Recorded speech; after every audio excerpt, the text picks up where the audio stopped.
Have you ever wondered why a man can stand through war, face death, conquer kingdoms, and yet unravel at the soft withdrawal of a woman's affection? It is not brute strength that breaks a man. It is silence, subtlety, the quiet withdrawal of something once freely given. When a woman begins to pull away, not with words, but with a change in energy, he feels it, deeply, primally, as if the ground beneath him has lost its anchor. Carl Jung understood this well, that the psyche is a house of mirrors, and the feminine, in her mystery, reflects to man both his power and his deepest wounds. And when she becomes the shadow unspoken, unseen, but present, she does not need to shout to wound. Her silence becomes a scalpel, and it cuts where no blade could reach. The first wound comes not from rage or confrontation, but from emotional absence. A woman can vanish while standing right in front of you. Her laughter no longer dances at your jokes. Her gaze no longer lingers. She is there, but her soul has exited the room. And the man, often unaware of what he did or didn't do, starts to rot from within. Because to the masculine, presence is everything. Without it, he is cast into a void where nothing reflects back his worth. He spirals not from what she said, but from what she didn't say. She doesn't need to punish him with anger. Her detachment is far more sophisticated. It is a mirror held to his ego, and what he sees there is a man who is no longer chosen. That image is devastating. He may still have her body, but not her spirit. And this fracture, this is where the unraveling begins. The second silent blade is comparison, not spoken, not overt, but deeply implied. A glance too long at another's ambition. A subtle compliment about someone else's fire. The moment a man senses she is emotionally intrigued by something outside of him, he begins to burn. Men don't just want to be loved. They want to be the one, the mountain, the myth, the center of gravity. When she emotionally flinches toward another, even slightly, it destabilizes him more than any loud betrayal. It tells him he's replaceable. And nothing injures a man's sense of masculinity like the feeling of being ordinary. You may not say a word, but he reads your silence like scripture. A slight pause in your validation becomes an earthquake in his chest. Because many men, unconsciously, tie their worth to a woman's emotional gaze. He doesn't just want your body, he needs your admiration. The withdrawal of it, even subtly, even unintentionally, can hollow him. And then comes the third, the most potent of all indifference. Indifference is not hate. Hate still acknowledges his presence. Indifference is worse. It erases him. A woman who has mastered indifference doesn't need revenge. She doesn't need explanation. Her emotional detachment is a psychological execution. Cold, quiet, surgical. A man would often rather be screamed at than ignored, because the moment she becomes indifferent, she has reclaimed her power. She no longer needs to control him because she no longer needs him at all. He feels it in the pit of his stomach. A phantom ache. He may not speak of it. He may even pretend he's fine. But Jung was right. What is not made conscious will manifest as fate. And for the man who does not understand his unraveling, her silence becomes his destiny. He will chase it in others, try to conquer it in the arms of strangers. But he will always remember her, the woman who destroyed him, without ever raising her voice. And so he drifts not into madness, but into a quiet erosion of the self. The kind no one sees. The kind that doesn't leave bruises, only questions. Why doesn't he laugh like he used to? Why does he work longer hours? Why does he stare at nothing for minutes on end? Because something inside him was touched without being touched. The feminine energy, when withdrawn with intention or instinct, does not scream, it echoes. It echoes in the halls of his childhood wounds, in the caverns of his unexamined ego. He remembers his mother, the first woman to give and withhold love. He remembers the praise that was conditional, the touch that vanished when he disobeyed. And now here she is again, the feminine no longer nurturing, no longer affirming, just absent. Jung warned us, the anima, the unconscious feminine in every man, shapes his destiny. If she is repressed, idealized, or projected blindly, she becomes a destroyer. And when a woman, in her full human imperfection, begins to retreat emotionally, she becomes the canvas upon which he paints his internal chaos. You think it's just about you? That you're simply tired, or fed up, or protecting yourself by pulling away? In truth, You've become mythological in his psyche. You are no longer just the woman. You are the woman, the portal, the mirror, the ghost. And he cannot fight ghosts. He tries, of course. He'll text more, call at odd hours, buy gifts, make promises. But his efforts feel frantic, disjointed, like trying to hold water with clenched fists. Because what he's chasing isn't just your attention, it's coherence, emotional gravity, the feeling of being anchored again. But you've taken the gravity with you. Women who master this emotional subtlety are not manipulators. No, they are forces of nature. They have learned that their energy is currency, that their presence is a gift. And when that gift is withdrawn with quiet dignity, not drama, it rewires a man at his core. He doesn't just miss you. He misses the version of himself he could only access through your gaze. Now, stripped of that mirror, he faces himself raw, unfinished, uncertain. He may run, men often do, into distractions, into achievements, into silence of their own. But even there, your absence lingers like perfume in an empty room. You didn't destroy him out of cruelty. You simply stepped back. You simply stopped giving. And that, perhaps, is the cruelest thing to destroy, not with a sword, but with silence. This is the paradox of the feminine in her quiet power. She gives life, and she takes it away emotionally, spiritually. Not because she must, but because she can. And when she does, when she turns her gaze inward, toward herself, toward healing, toward sovereignty, he feels it, like a cold wind where warmth once was, like winter entering the bones. And now he must face what most men never want to, that his sense of worth was never internal, that he built his castle in her eyes, and now that castle has crumbled. You did not yell. You did not threaten. You simply became unavailable. And in doing so, you taught him a lesson no one else could, that no amount of strength, charm, or bravado can substitute for emotional congruence, that the true wound is not rejection, but irrelevance. The woman who becomes emotionally invisible teaches a man the truth of himself. She awakens his shadows, not by fighting, but by disappearing. He will try to recover, of course. Men are taught to fix things, to find the error and correct it, to climb back into favor, even if they don't fully understand what they've lost. But this is not a problem to solve. It is a reckoning, a psychological dismemberment that cannot be undone by apology or flowers or well-timed compliments. For the woman who has withdrawn is not playing a game. She is not testing him. She is waking up. Her silence is not punishment. It is a declaration, a signal that she is no longer willing to carry his unconsciousness for him. And that shakes him, because he thought love meant comfort, praise, perpetual safety.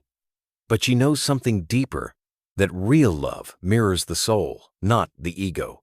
And when the soul is ignored, neglected, or taken for granted, love transforms from a sanctuary into a battlefield. Jung spoke of the unconscious as a force that demands to be integrated. What is ignored becomes destiny. The man who has not made peace with his anima, who has not faced his own vulnerability, will seek out women to do it for him. He'll need them to make him feel whole, seen, validated. But no woman can sustain that weight forever. She grows weary, and then she leaves, not always physically, but energetically. And when she does, he is left alone with the echoes. This is how a woman destroys a man, not with words, but with absence. Not through rage, but through stillness. Not by shouting, but by no longer explaining. She withdraws her softness, her nurturing, her curiosity. The way she used to ask how he was, really. The way she used to touch his arm when he spoke, grounding him with the simplest act. The way her eyes used to light up when he entered the room. She takes it all back, and the silence screams. And here's the tragedy. He doesn't know how to name what he's losing. He doesn't know how to say, "I miss your emotional presence." He only knows he feels less.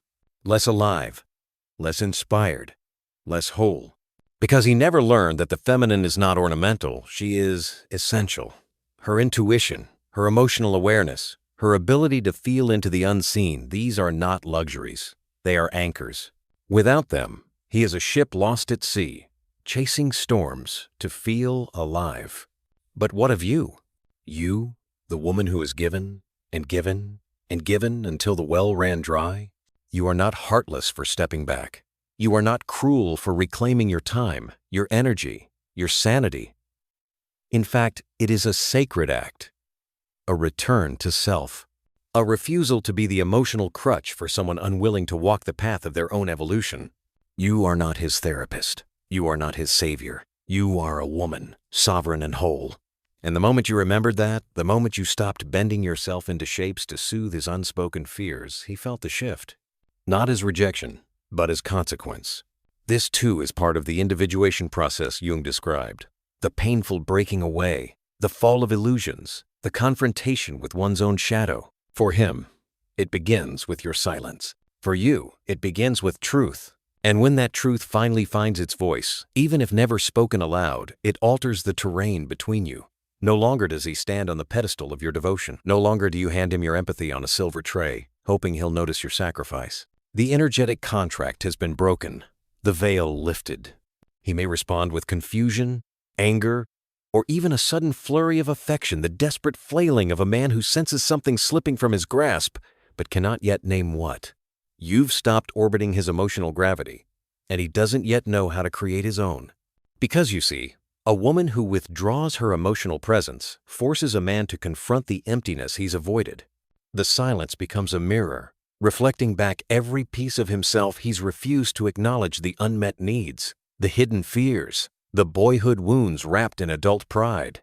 Most men aren't ready for that reflection. They run, or lash out, or chase another woman to refill the space you once held, but it won't work. Because it wasn't just you, it was the sacred feminine in you that he lost. And until he learns to honor it, no replacement will fill that void.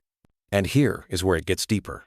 Some women think they have to yell to be heard, that they must break themselves apart in explanations, reasons, apologies for needing too much. But the truth is, your deepest power lies in the wordless, in your energetic refusal to play the role you were cast in. When you stop emotionally caretaking for a man who will not evolve, you are not abandoning him. You are handing him a map to his own soul. Whether he uses it is not your burden to carry. This is not about revenge. This is about restoration. The masculine and the feminine are not enemies. They are complementary polarities, both required for the wholeness of the psyche. But when the feminine is suppressed, when her emotional intelligence is dismissed, mocked, or used, she will eventually collapse inward, not as defeat, but as rebirth. That collapse is what he feels when you fall silent. It's the tremor before the quake. The knowledge, deep and ancient, that the well he drank from is no longer flowing, and the water he finds elsewhere will not nourish him the same. Because it wasn't just about affection, it was about presence. He misses the way your gaze made him feel seen without performance. He misses the way your silence wasn't absence, but sanctuary. He misses the woman who didn't just love him, but understood him, in the spaces he didn't even understand himself. And now, he must learn to hold that understanding for himself, or be forever haunted by the ghost of what he failed to cherish. As Jung warned, until you make the unconscious conscious, it will direct your life, and you will call it fate. You, woman, are not fate. You are a mirror. You are not here to complete a man. You are here to reflect him, and to walk away when he refuses to see. He may call you cold. He may accuse you of changing, of becoming distant or difficult. But what he truly mourns is the withdrawal of your soul's hospitality, that sacred, invisible warmth that once wrapped around his flaws without demanding he fix them. You've stopped mothering him, and that is a wound no man can outrun. This is the third silent way a woman destroys a man emotionally, by no longer offering the safety of unconditional emotional labor. He once saw your compassion as a given, your forgiveness as endless, your nurturing as default. He drank from it daily, unaware that every sip came from a cup you had to keep refilling, not with magic, but with pieces of yourself. Until one day, there was nothing left to pour. You didn't scream. You didn't announce your departure in fireworks and ultimatums. You just stopped rescuing him. You stopped translating his moods, softening his tantrums, protecting his ego from its own sharp edges. And in that silence, he was forced to meet the one thing he fears most, himself without your buffer. This is not cruelty. It is initiation. Carl Jung understood this process. Well, the individuation of the self requires destruction of illusion. And sometimes, the feminine's most radical act of power is to stop softening the blow of that destruction. He needed you to mirror his strength, his potential, his light. But he expected you to absorb his shadows, to carry his shame, regulate his fears, and tell him he's still a man even when he behaves like a boy. For a while, you did. Because the feminine is wired for empathy, for connection, for healing. But when a woman begins to heal herself truly, irrevocably, she stops offering that energy to someone who refuses to meet her halfway. That's what breaks him. Not because he hates you, but because without your emotional scaffolding, he feels the weight of everything he never built for himself. And that weight crushes him. He may beg for you back. Not because he's ready to change, but because he misses the version of himself that only existed in your light. But you no longer burn yourself to keep him warm. You no longer translate his avoidance as mystery. You no longer confuse his silence for depth. You've seen behind the veil. You've seen that some men do not want to grow. They want to be mothered, worshipped, enabled. And that is not your calling. So you retreat, not in bitterness, but in power. And he is left behind, staring at the space where your spirit once stood, trying to make sense of a loss that has no name. Because it was never about a breakup. It was about an unspoken, irreversible shift. He will try to fill the void. Perhaps with another woman. Perhaps with work, or silence, or self-righteous blame. But deep down, in the caverns of his unacknowledged psyche, he knows he destroyed the one sanctuary that ever truly held him. Not because you stopped loving him, but because you finally loved yourself more, and in that act you became untouchable. Now begins the part of the story most men will never speak of the aftermath.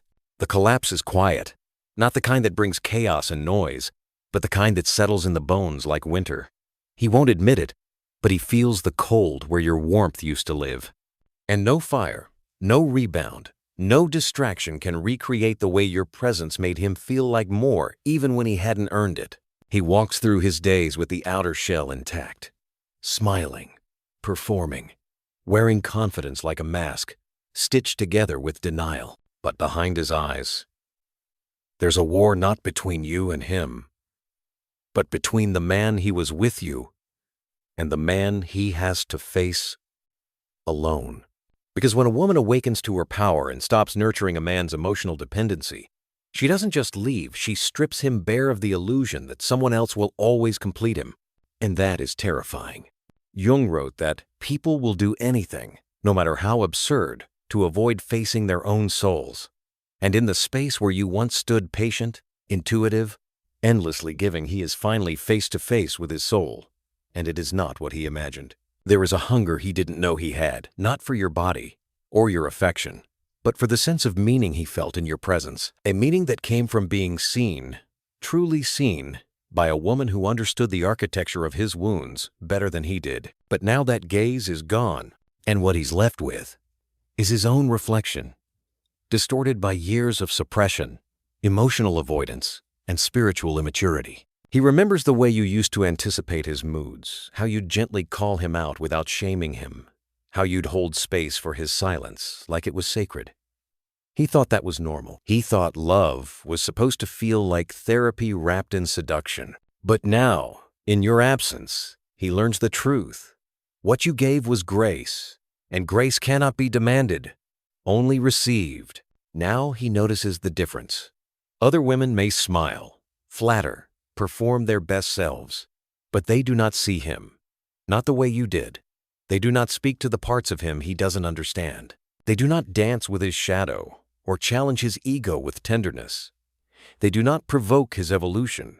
They only echo his surface. And that leaves him starving. Because once a man has tasted a woman who moves like a storm and sees like a sage, he can never forget it. Her absence becomes a haunting, not just of what was, but of what could have been if he'd met her in his full masculine truth. But he didn't. He hid. He leaned on her strength instead of building his own. And in doing so, he lost not only her, but himself. You, on the other hand, are not mourning, you are becoming, no longer defined by the emotional weight you once carried for him. You move with lightness now, with sovereignty, with a kind of divine detachment that says, I am not here to fix you. I am here to be free. You understand now. A woman who constantly heals a man is not his partner. She is his crutch. And love cannot breathe where dependency festers. You do not resent him. You simply release him. Because you know, the man worthy of your depth will not fear your fire. He will rise to meet it. And so, her silence becomes prophecy.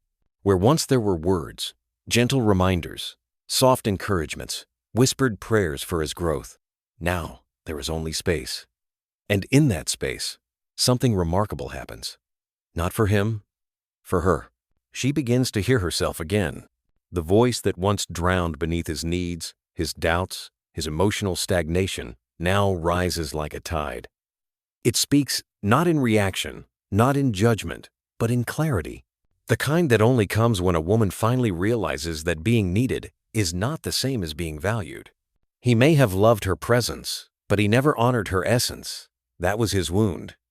He confused her nurturing with obligation. He saw her depth as a given. He mistook her loyalty for permanence. But the archetype of the awakened woman, what Jung called the anima in her mature form, cannot be owned. She is not an accessory to a man's ego, nor a balm for his inner wounds. She is a mirror. And the reflections she offers are often too raw, too honest, too soul-shaking to be received by a man still running from his own inner chaos. So when she walks away, not in anger, but in full possession of herself, she is no longer a lover leaving a relationship. She is a force correcting an imbalance, a psychic reordering of what was once distorted. And deep inside him, the man feels it. It is not just the loss of her voice or her body.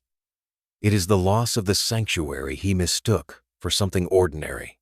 The kind of sanctuary that required no words to soothe him. The kind that saw past his posturing and still held him gently. The kind that challenged him not to impress, but to transform. And he failed that test. He might move on, find someone new, post pictures, pretend. But in the quietest corners of his mind, he knows. He had something rare. Not a perfect woman, not a fantasy, but a woman who had done her shadow work, who had faced her demons and didn't need him to complete her, only to meet her as an equal. Those are the women who leave the deepest marks. And for her, there is no revenge. There is no need for validation or closure. Her growth is her answer. Her peace is her rebellion. Her silence is her sermon. She no longer waits to be chosen.